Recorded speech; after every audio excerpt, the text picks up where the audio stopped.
In August of 1953, Iran had a democratic government. Its parliament and prime minister, the popular Mohammed Mossadegh, had nationalized the oil industry to control the country's chief asset. Then, the CIA intervened.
I am honored to be in the timeless city of Cairo.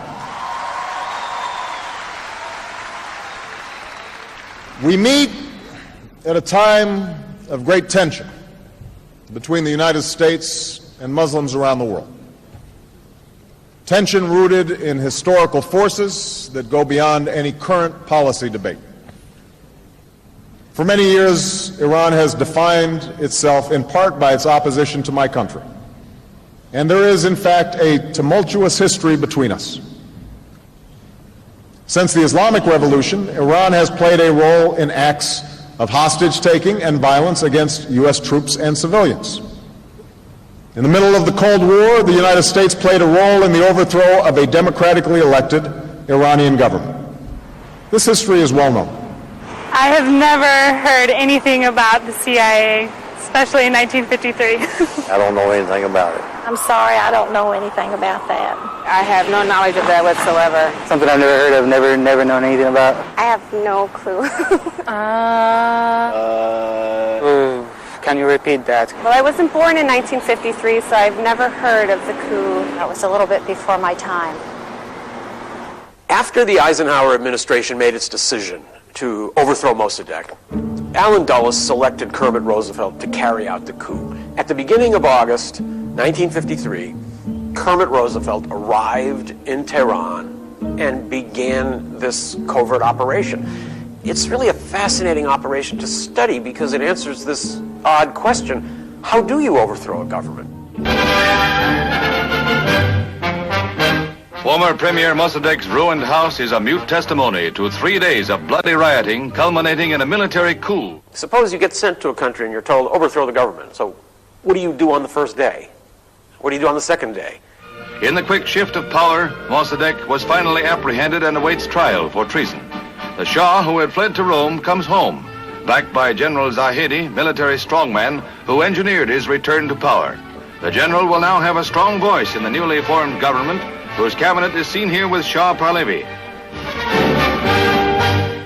How do you overthrow a government?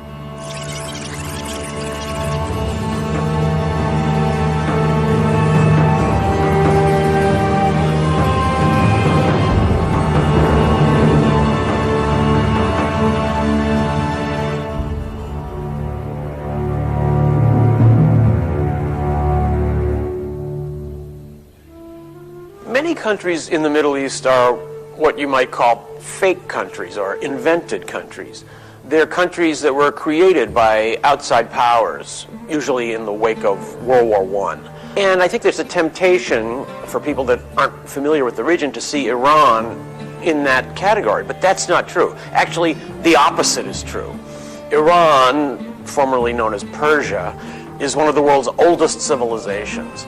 At a time when Europeans were still living in caves and wearing animal skins, people in Persia were conducting experiments in astronomy and learning about mathematics and writing beautiful poetry.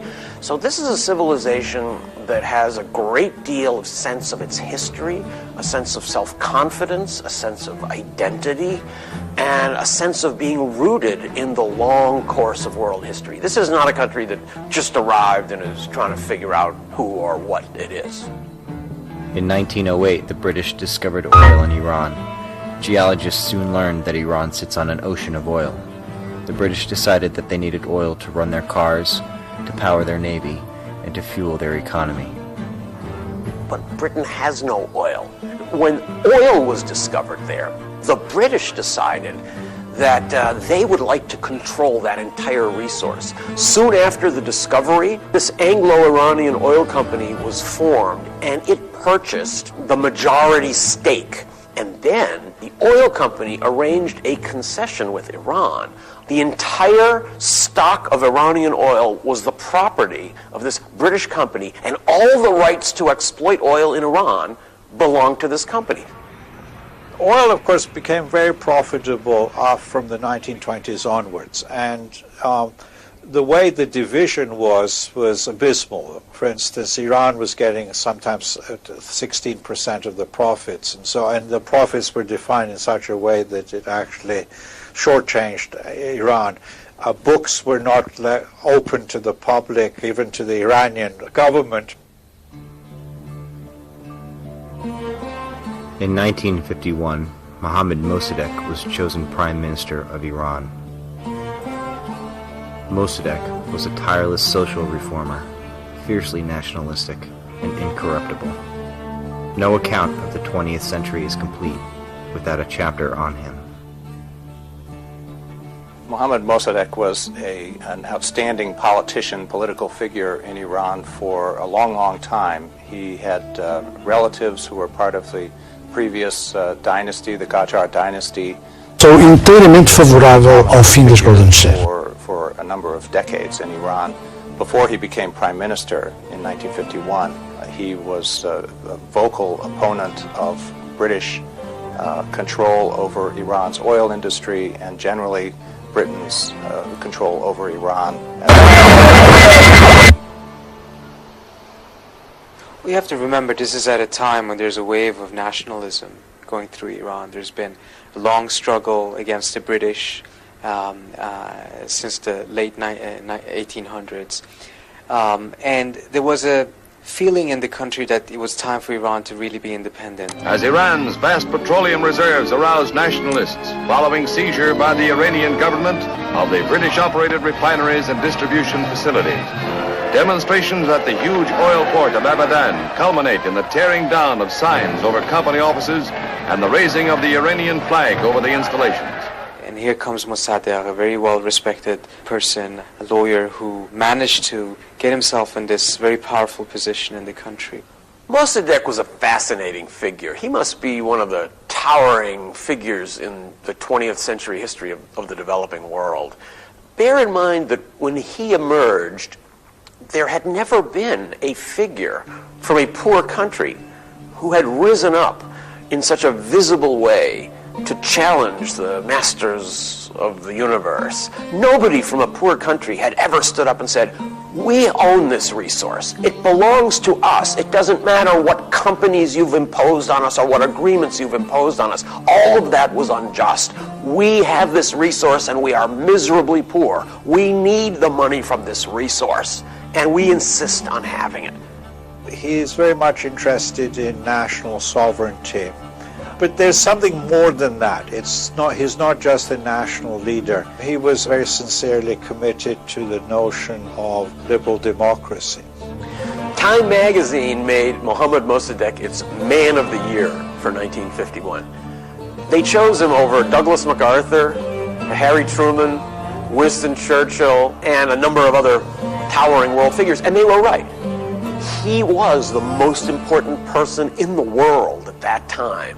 And he did what a lot of Iranians strongly agreed with, was to make sure that Iran would keep the revenues of its own oil, at least a big portion of it, whereas in the past it didn't keep any of it.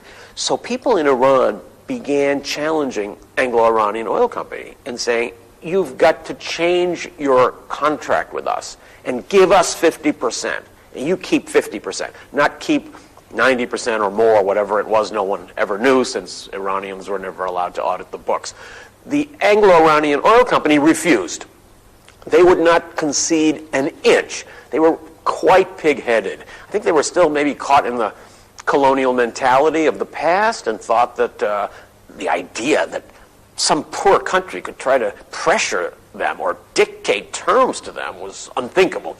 The important thing is who actually controls oil production, because if you control oil production, then you can decide whether you're going to increase it or lower it, and that then determines, of course, price. What Mossadegh was doing was threatening that, because by nationalizing, he was saying AIOC is not going to be in charge of production, Iran will be in charge. We can decide how much to produce, who to sell it to, and that could influence the market. So that's where it became the threat. The ability of a foreign company to control oil in the Middle East was also important, not just for the British, but also in the Americans' eyes. They didn't want other countries in the Middle East to begin thinking that all you have to do is make trouble and foreign companies are going to have to make concessions to you. The pretense was that they were willing to compromise. But the Brits, from the right beginning, they didn't want to give up control. They started spending some money on, parks, swimming pools and stuff.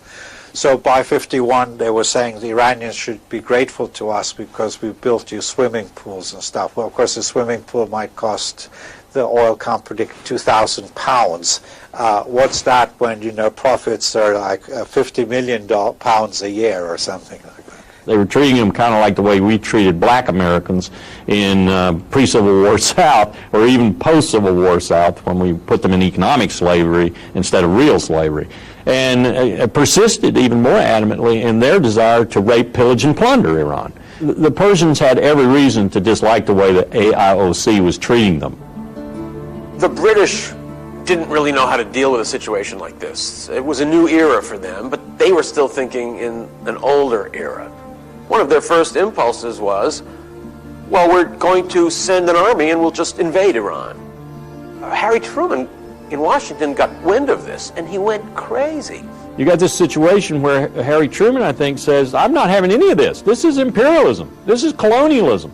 We fought a damn war. Winston Churchill, when you come back to the helm of government, you can go to hell.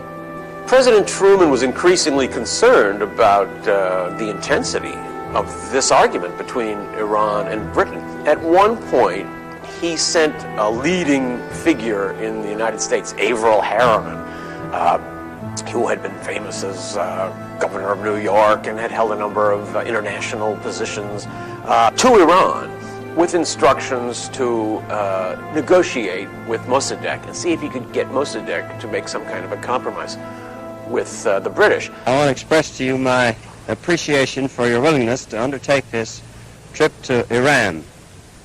It's a very important job that you have undertaken, and one which I think you can handle with satisfaction and success. Poor Averell Harriman was shuttling back and forth between British and Iranian representatives trying to make a deal, and realized that neither side was willing to. The British policy was to actually undermine Mossadegh initially by putting economic pressure. So one way of economic pressure was to try to close down the whole the oil industry, thinking that the Iranians wouldn't be able to run the oil industry. Actually, Iranians were able to run it. They kept turning up the pressure, hoping that, as one official of the old British company said, when they need money, they will come crawling to us on their bellies. So the next step was to have a blockade. So Iran couldn't sell its oil. And so whenever tankers from Italy or somewhere came to buy oil, the British would actually impound them. This way, the main source of revenue, of course, for Iran dried up because Iran's main source of foreign exchange and revenue was, in fact, oil. The British then decided they would take Mossadegh to international tribunals. The first thing Britain did was to submit a resolution to the United Nations Security Council in which the Security Council would order Iran to give back the oil company. When Mossadegh heard about this, he decided to do something that no leader of any poor country had ever done. He would fly himself to New York, which wasn't so easy in those days, and personally present Iran's case to the Security Council. He made quite a splash in New York City. He went to visit the Liberty Bell, went to Washington, D.C. He was a very colorful figure, something like your beloved but perhaps slightly eccentric favorite uncle. His speech at the Security Council was very potent. It was the first time that most people at the UN and most people in the world had ever heard the leader of a poor country explain a clash like this from the perspective of the poor country. We'd always been hearing it from the other perspective.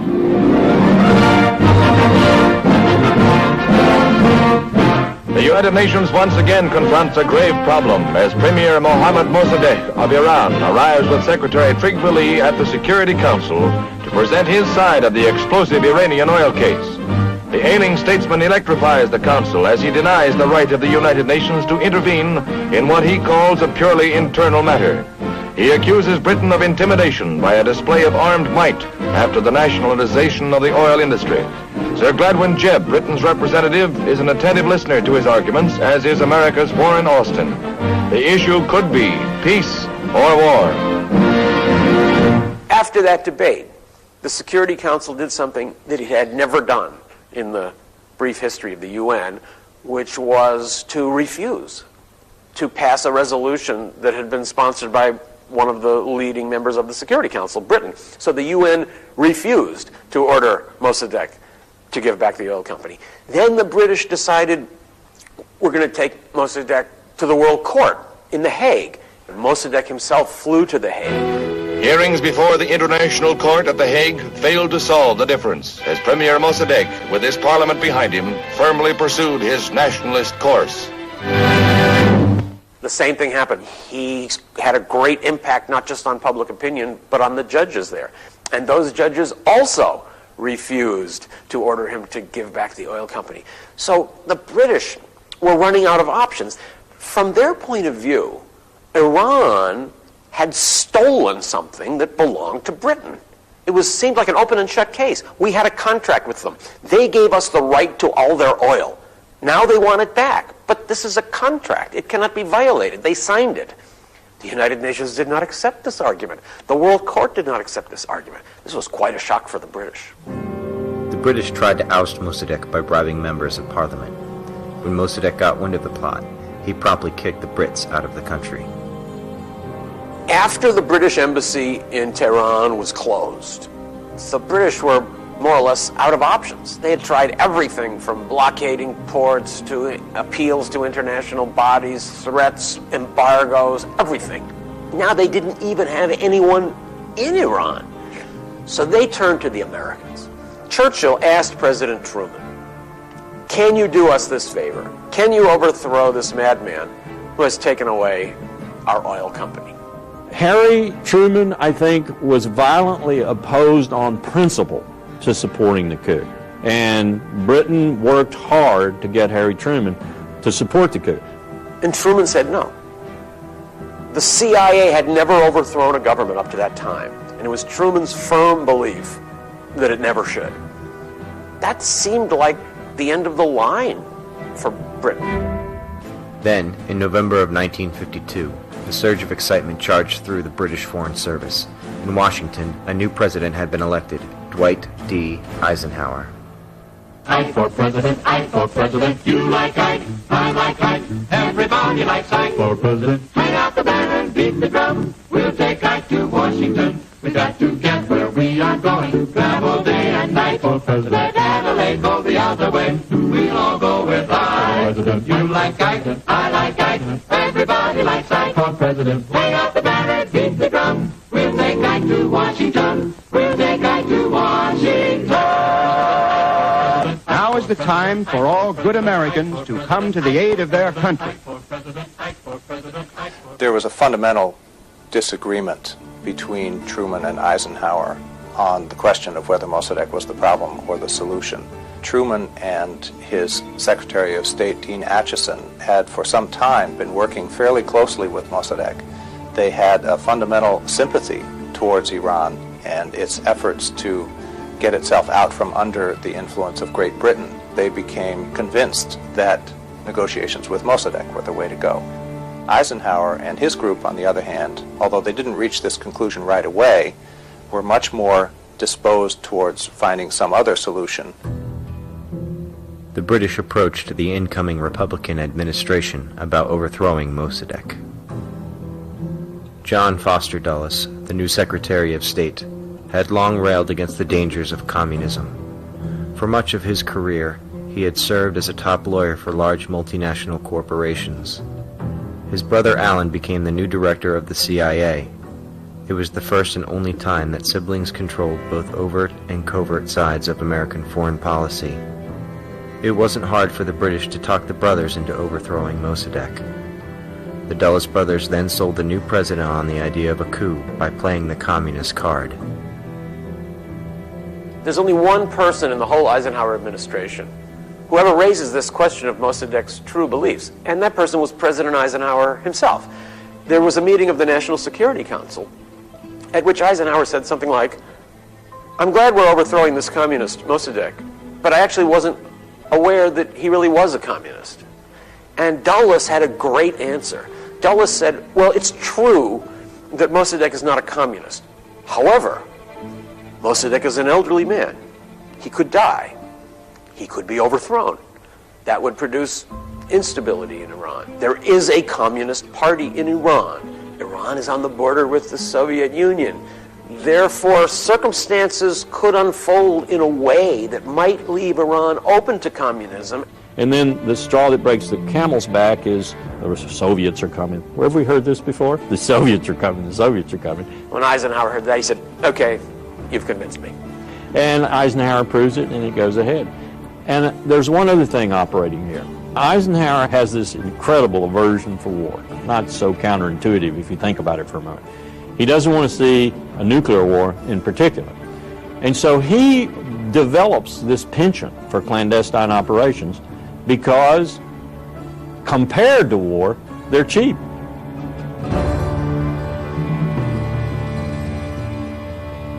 After the Eisenhower administration made its decision to overthrow Mossadegh, Allen Dulles selected Kermit Roosevelt to carry out the coup. Kermit Roosevelt was the grandson of Theodore Roosevelt. He's very well educated. My God, he's a Roosevelt. He is full of energy, the energy of youth, the dynamism of youth and good education, and he wants to serve his country, but he wants to do it in a secretive way. He wants to do it in an adventurous way. He wants to do it overseas and so forth. As the chief of the Middle East section of the CIA, he was the logical choice. So he's the perfect person for this kind of operation. At the beginning of August 1953, Kermit Roosevelt arrived in Tehran and began this covert operation. It's really a fascinating operation to study because it answers this odd question: how do you overthrow a government? Suppose you get sent to a country and you're told, overthrow the government. So what do you do on the first day? What do you do on the second day? Kermit Roosevelt, who really was something like a true-life James Bond, carried out a very effective policy. Roosevelt bribed tribal leaders and newspaper editors who now claimed that Mossadegh was a dictator and had to go. Every day they were printing articles about how evil Mossadegh was, that he was a Jew, he was a homosexual, he was a criminal, he was an agent of the British, anything they could think of to undermine him. Leaving nothing to chance, Roosevelt bribed military officers, religious leaders, and members of parliament. One of the most interesting things that Kermit Roosevelt did, besides bribing members of parliament and military officers and everyone else, was his decision to throw Tehran into chaos. He had this idea that if there were riots and outbreaks of violence every day around Tehran, people would begin to think that Prime Minister Mossadegh had completely lost control of the country. So as the coup day drew closer, he bribed the chief leader of the protection rackets in Tehran, a guy named Shaban the Brainless, to turn out his mob.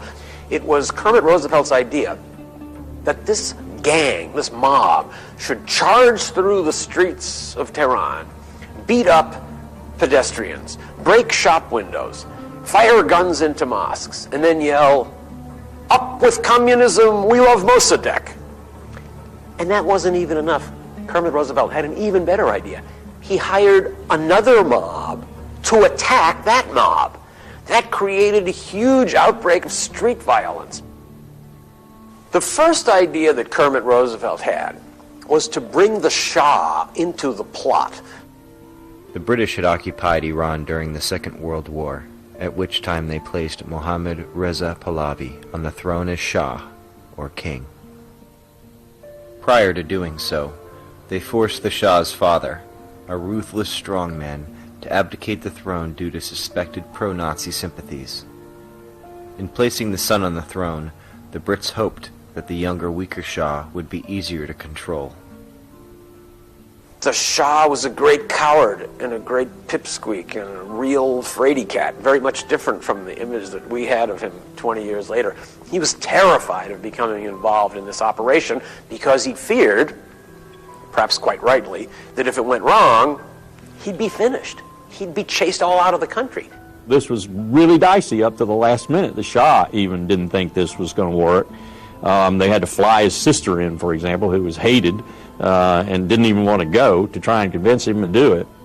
It took a great deal of persuasion and a lot of pressure by Kermit Roosevelt and a number of people that he brought in to persuade the Shah to join the plot. Now, what did Kermit Roosevelt want the Shah to do?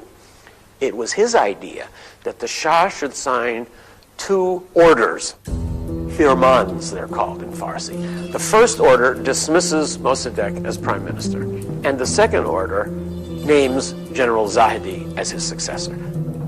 So late one night, around midnight, one of the generals, or a colonel at that time, loyal to the Shah, arrived with a few soldiers at Mossadegh's house, bangs on the door, and when the door is opened, says, "I have 2 orders from the Shah."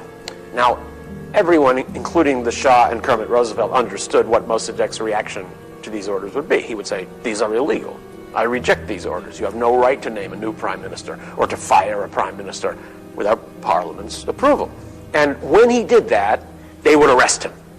That was the plan. That simple plan failed because Mossadegh actually got wind of the plan. So when the Shah's troops came to Mossadegh's home to arrest him, Mossadegh had actually more troops there waiting for them. So they arrested the Shah's colonel. The next morning, Radio Tehran broadcast the news that a British plot, that's what the Iranians naively thought it was, had been crushed.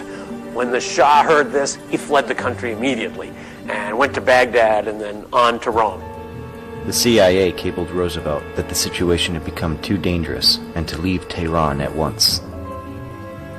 Kermit Roosevelt, however, thought to himself, wait, I can still do this. I have many assets I haven't used yet. I can still get this done. And showing the resourcefulness for which he became famous, he decided to stay on in Tehran and try 4 days later to stage another coup.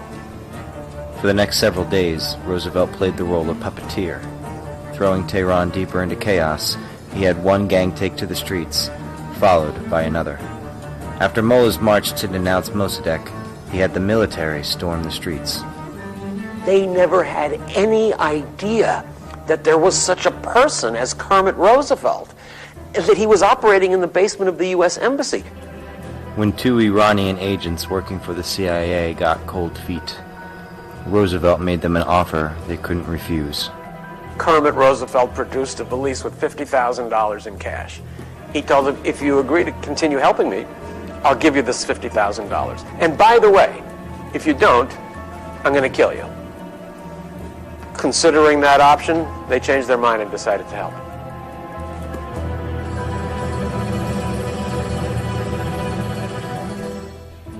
Roosevelt knew that the other officers under his control hadn't been touched yet. He had Lloyd Henderson, the U.S. ambassador, deliver a message to Mossadegh, establish law and order, and clear the streets of demonstrators, or the U.S. would cease to recognize him as Prime Minister. Henderson falsely claimed that American lives were at risk. Mossadegh fell for the trap and effectively disarmed himself. He ordered his supporters off the streets and established martial law, which allowed the coup plotters to gain access to needed fuel and weapons. The military officers in on the plot then rolled their tanks into Tehran, not to clear the streets of demonstrators, but to arrest Mossadegh. At Mossadegh's residence there was a final firefight. Mossadegh's men with their 3 tanks were no match for the 36 tanks that besieged the residence, which was soon destroyed. Finally, late at night, the firing stopped, the people inside fled. Mossadegh jumped over a back wall and disappeared. The house was looted. They brought out whatever they could find, and some of Mossadegh's personal furnishings were actually for sale on the street. His refrigerator was sold to somebody for about $35. It was time to deliver the coup de grace. That was the naming of Zahedi. To head up the coup, the CIA had chosen Bazlullah Zahedi, who had a reputation for ruthlessness. General Zahedi had spent World War II in a British internment camp due to his connections to Nazi agents.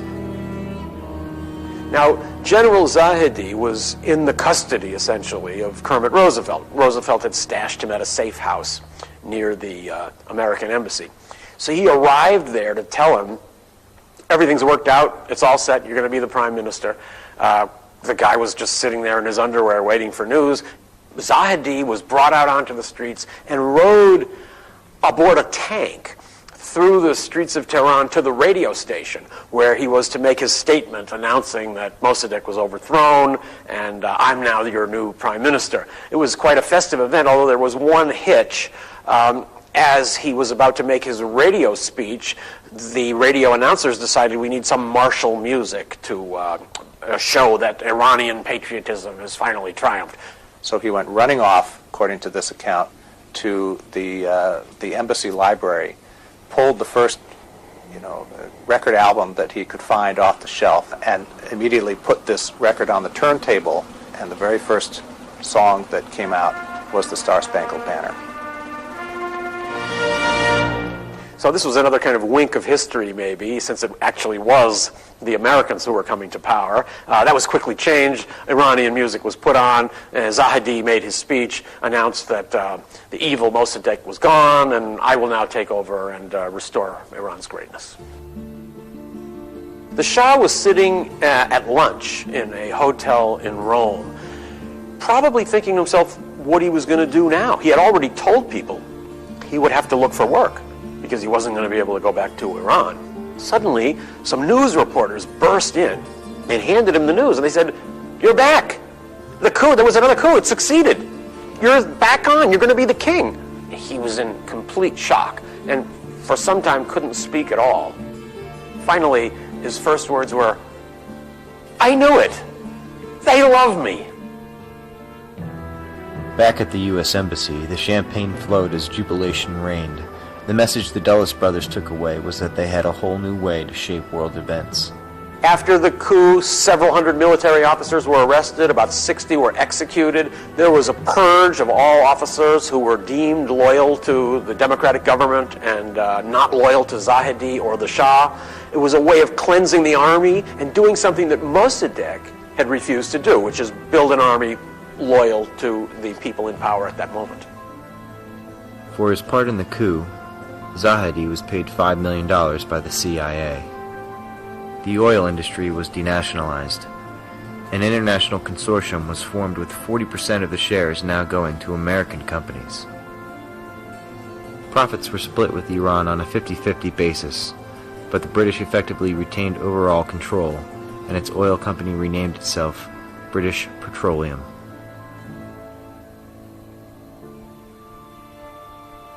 3 months after the coup, Mossadegh was tried in a military court on trumped-up charges of treason.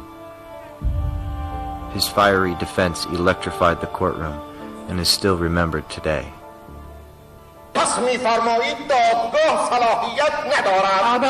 ابداً صلاحیت ندارد. بنده را آوردن اینجا برای چه؟ من که نظامی نبودم، من نخست وزیر بودم، حالا هم نخست وزیر قانونی هستم، اما خود من میدانم که یک گناه بیشتر ندارم و آن این است که تسلیم تمایلات خارجیان نشدم.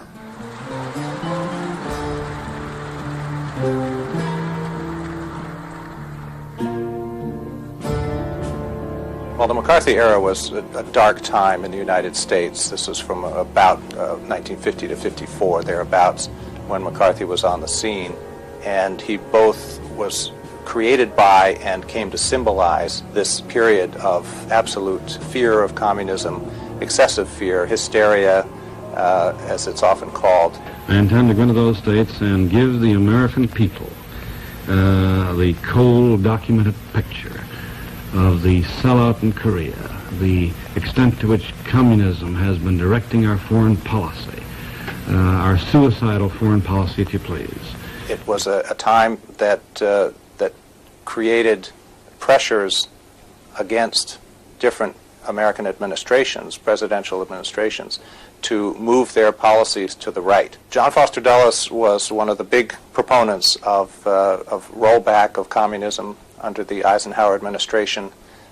He had been, for a long time, an outspoken critic of Truman's policies about the fears of the United States being soft on communism, and he is known for being a vocal advocate of pushing back hard against the communists. He later admitted that he tended to exaggerate the threat purely because it served certain interests. I think the conclusion that the Soviets didn't have any real implementable, executable designs on Iran in 52, 53, 54, I think it's a pretty sound conclusion.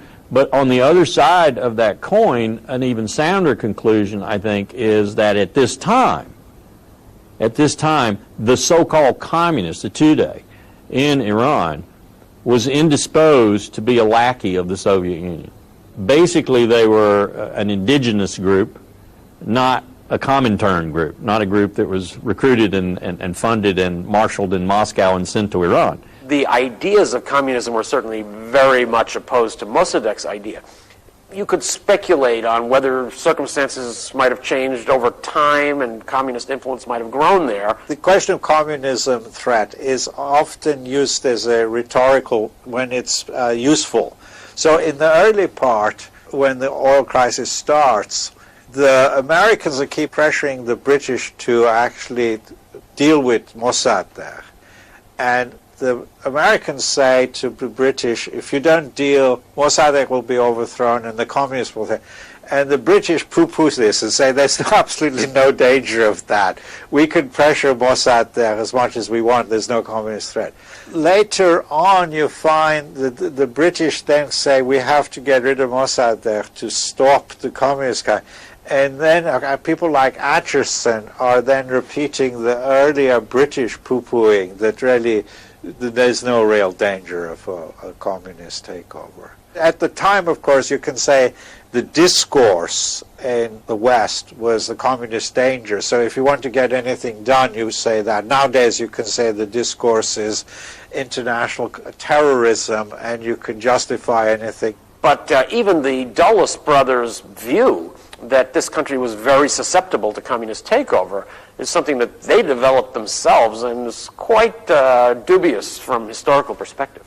Distortion we usually get in the conventional view of the coup is that it's a part of the Cold War. It's the US-USSR rivalry that leads the CIA to carry out the coup. I would argue that the coup is really rooted in the oil crisis. When Iran nationalized the oil company, this was not just a threat to the British. It was as much a threat actually to all the Western companies, including the American companies, because the same thing could happen to American companies in the Middle East or South America.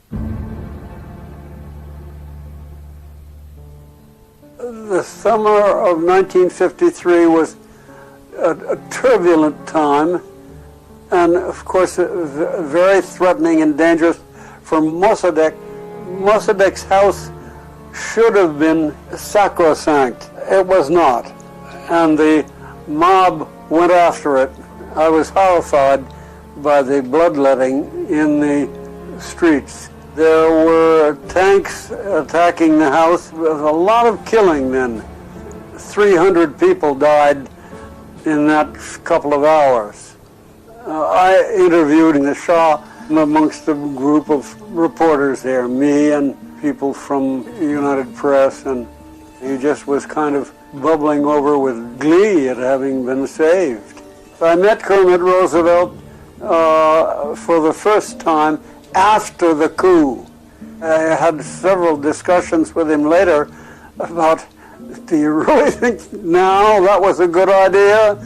And he said, oh yes, it'd give us another 20 years or something like that. It was the most reactionary. He was obeying orders, Kermit was. I think he truly believed in his mission.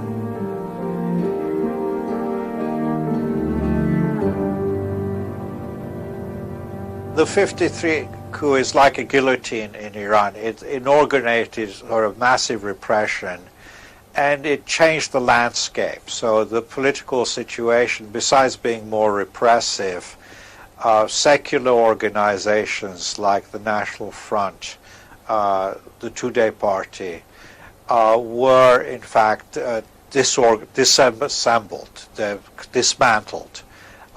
They couldn't function after 53. The 53 coup was clearly a big success for the CIA as they saw it at the time, and it fit perfectly with the ideas of President Eisenhower, the Dulles brothers, and others who thought that covert operations was a very powerful tool in U.S. foreign policy, and it clearly served as a model, or provided lessons for future operations, including the following year in 1954 in Guatemala.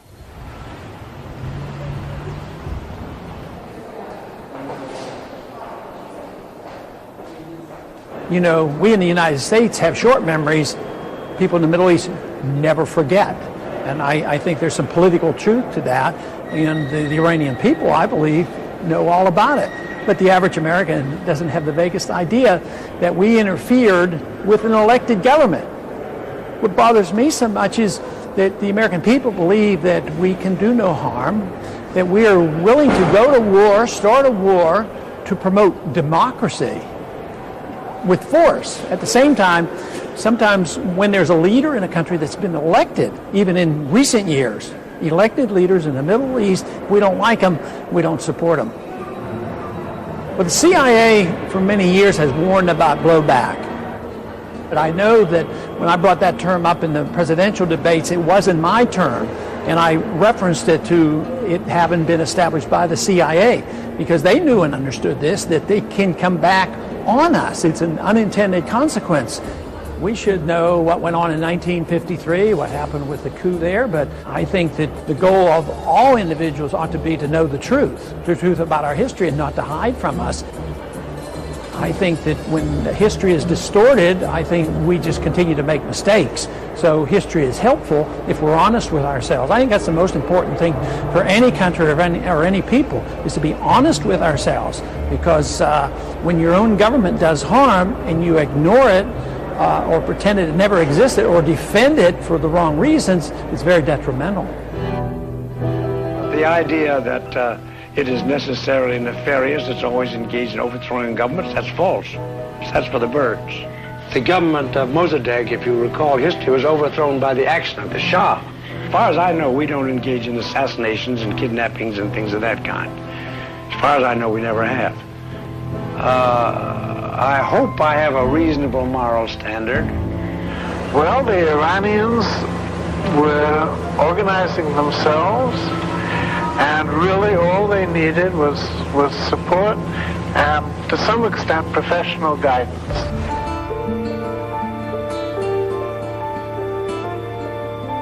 It was my feeling then, it remains my feeling, that the British understood the extent of paranoia in this country concerning communism. This was the day of Joe McCarthy, and that the British consciously played on that fear in order to help persuade us to involve ourselves in the coup. What we did from Washington was to write some of the articles that would appear in the Persian press. And these articles would appear thanks to the Rashidians, who had contacts, I believe, with probably 4/5 of the Iranian press. And they were designed to show Mossadegh as a communist collaborator and as a fanatic, as a person who didn't understand that you could be both nationalistic and positive.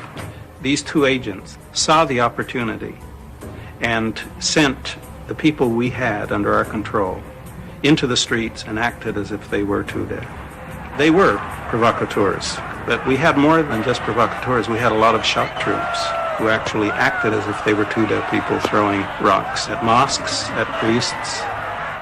That mob that came into North Tehran and was decisive in the overthrow was a mercenary mob, had no ideology, and that mob was paid for by American dollars, and the amount of money that was used it has to have been very large. The CIA prepared a report on how the coup had been carried out. It would serve as a guide for conducting coups in the future, but the report left out key details. But even if we saw the full report, there were certain things the author, Donald Wilbur, wouldn't have put in there because it wouldn't have been kosher to put those in. Things such as the CIA working very closely with the Iranian Nazi Party. That wouldn't have gone very well down in Washington. He also doesn't deal with actually questions of assassination, which I suspect the MI6 and the CIA were involved.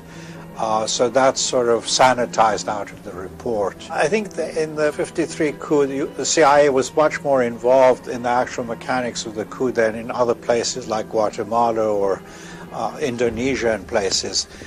So there's much more very incriminating information, and that's why the CIA has been very reluctant to release the stuff.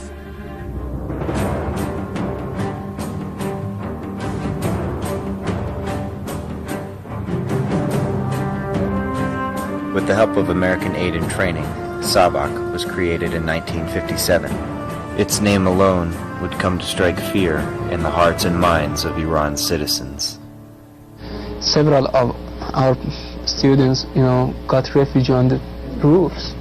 The 5th floor, the 6th floor, they threw them away, just threw them like garbage down. And many people got killed that way. Many people had broken legs or arms, or being in the center of these torture chambers, hearing all of these cries and screams coming everywhere. I mean, I couldn't sleep for a minute, that 24 hours, because of this. I mean, you are in the solitary and this guy is screaming, "Kill me, don't do that, just kill me." And this, I mean, screams all over. It's feel your this time they handcuffed me this way. There was this hook, and they could raise it so I could be kind of hanged with my hands, and the pain all over. Anytime you protest something so bad, they beat me about 100 flags, and I get unconscious, and the people, torturers, would come and just to have fun. It was bleeding, my mouth was bleeding, blood was all over my body, and death would be, just a relief. It's difficult for you to talk about it. It's a horrible experience. You don't have to if you don't want to, if you really not. I have a duty to say these things for American people to know what was life under the Shah.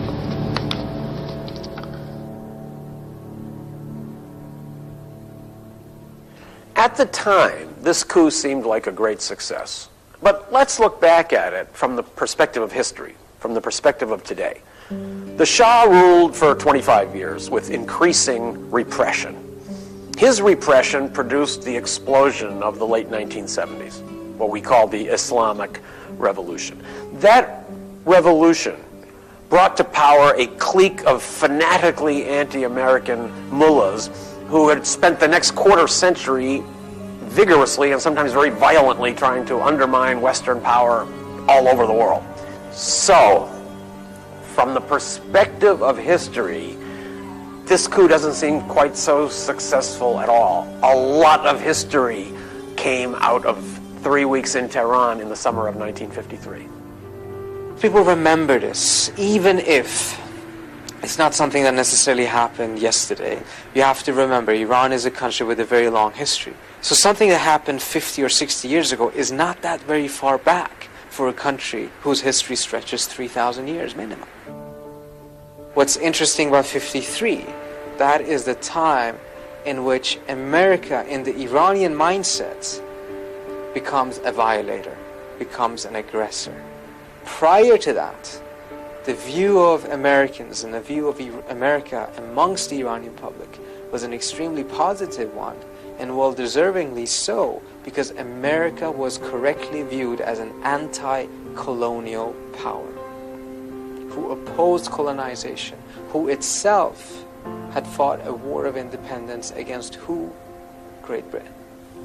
If the United States had not overthrown the Mossadegh government, it's at least conceivable that democracy would have continued to thrive and consolidate itself in Iran. We might have had a stable democracy in the heart of the Muslim Middle East all these 50 years. I can hardly wrap my mind around how different the Middle East might look today had that been the case. If I sit silently, I have sinned.